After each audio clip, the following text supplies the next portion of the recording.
eat it! The soup is poisoned! Stop!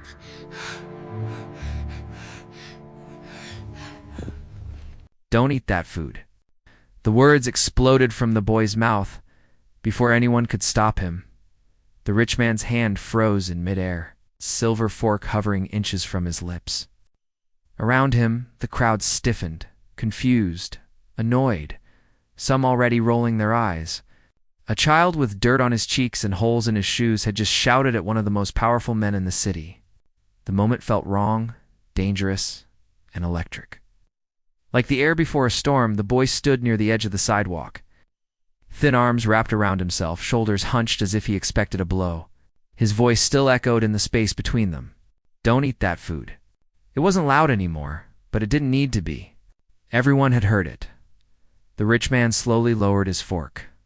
He was tall, dressed in a dark tailored coat, his hair neat, his face calm but sharp.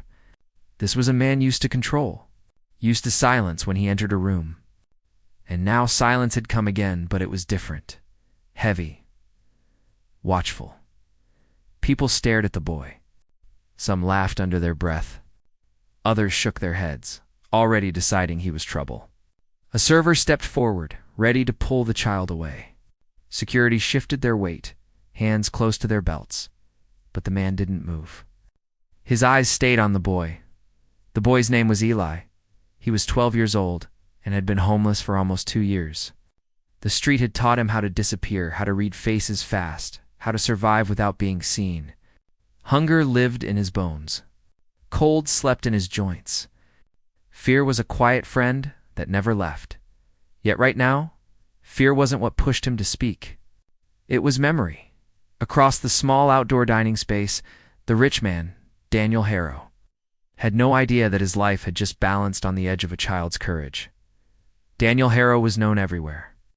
A business leader, a donor, a man whose name was carved into buildings and printed on plaques.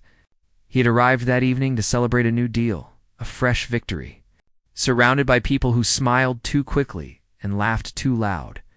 But beneath the clean suit and calm eyes, Daniel carried his own scars. Years ago, before the money, before the city knew his name, Daniel had been someone else. He had worn a uniform. He had slept in dust and rain. He had learned the sound of danger before it arrived. Back then, food could save you, or it could kill you. He remembered those days clearly. The smell of metal and sweat. The taste of dry rations eaten too fast. The faces of friends who never made it home. One friend in particular came back to him now, uninvited. A young man with a crooked smile who once joked that bad food was more dangerous than bullets. They had laughed. Then one night they hadn't laughed at all. Daniel had survived. Others hadn't. When the boy shouted, something old and sharp stirred inside him. The crowd waited for Daniel to react. A man like him could end this child's night with a gesture. Security could remove him. The server could scold him. The moment could disappear. Instead, Daniel raised a hand. Everyone stopped. He looked at the boy, really looked at him. The shaking knees, the cracked lips, the eyes that held fear and certainty at the same time. Daniel asked, calm and low, "What do you know?" Eli swallowed. His throat burned. He hadn't planned this far. He hadn't planned at all. He had only seen the plate, the garnish, the faint smell that didn't belong. He had smelled it before. 2 years ago, Eli hadn't been homeless. He had lived with his older sister in a small apartment that smelled like soap and burned toast. She worked long hours. She loved him fiercely. One night, she brought home food from a place she cleaned after closing. It was a gift, she said. A treat. Eli remembered the smell that night. Sweet and wrong at the same time. He remembered his sister's laugh as they ate on the floor. He remembered waking up alone, the room spinning. Sirens in the distance. She never woke up. The doctors said it was contamination. Something mixed where it shouldn't have been. An accident? No one was punished. No one came back. Eli learned the smell of danger that night. Standing there now, he smelled it again. Eli told Daniel he shouldn't eat it. He said the food was bad. He said it wasn't safe. A ripple moved through the crowd. Annoyance turned to discomfort. Some people shifted away from the table, suddenly unsure. The server protested softly. The chef, watching from inside, frowned. Daniel didn't interrupt.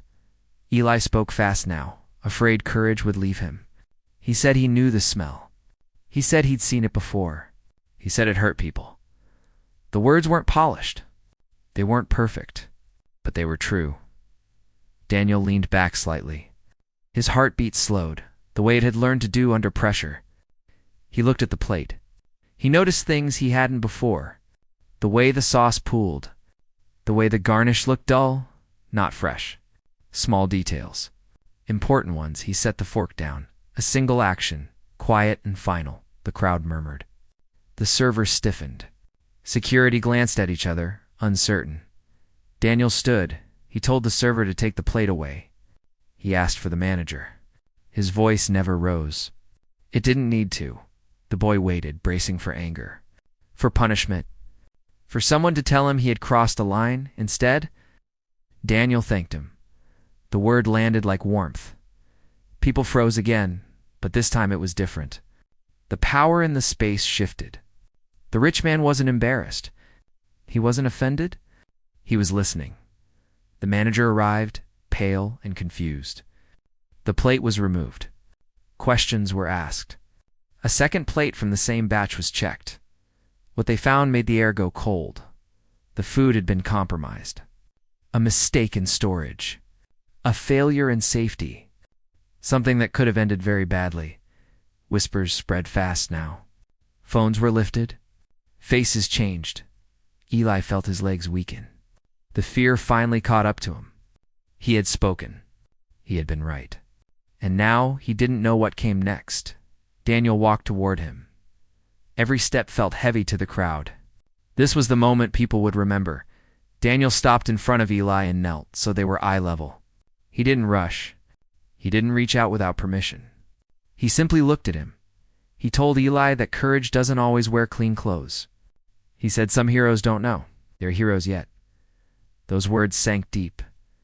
Daniel took off his coat and placed it around Eli's shoulders. The fabric was warm, heavy, safe. Eli's hands clutched it without thinking. Security stepped back. No one spoke. The chef came out, face tight with shame. He apologized. The manager apologized. The crowd watched as accountability unfolded without shouting, without threats. Daniel stood again and addressed everyone.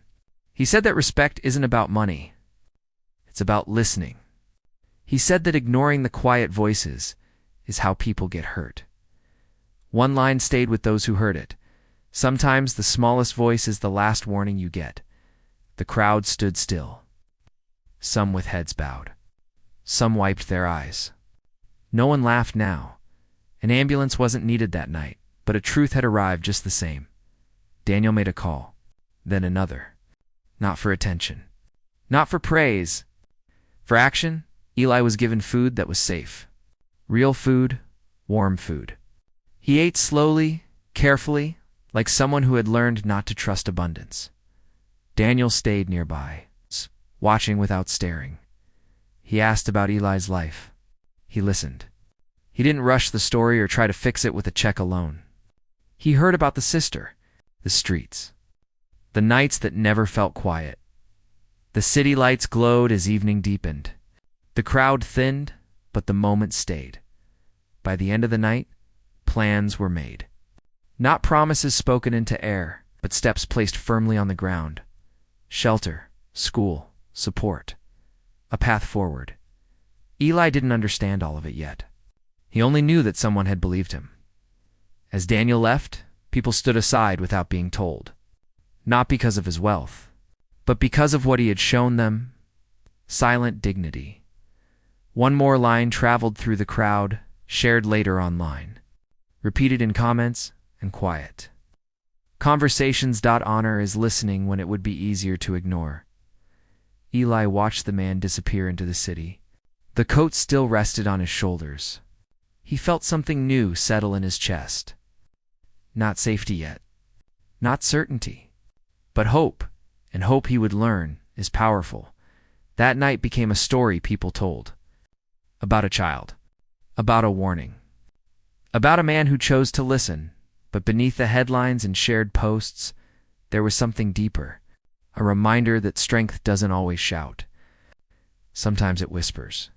Sometimes it trembles. Sometimes it looks like a hungry child standing up for a stranger. And sometimes it saves a life.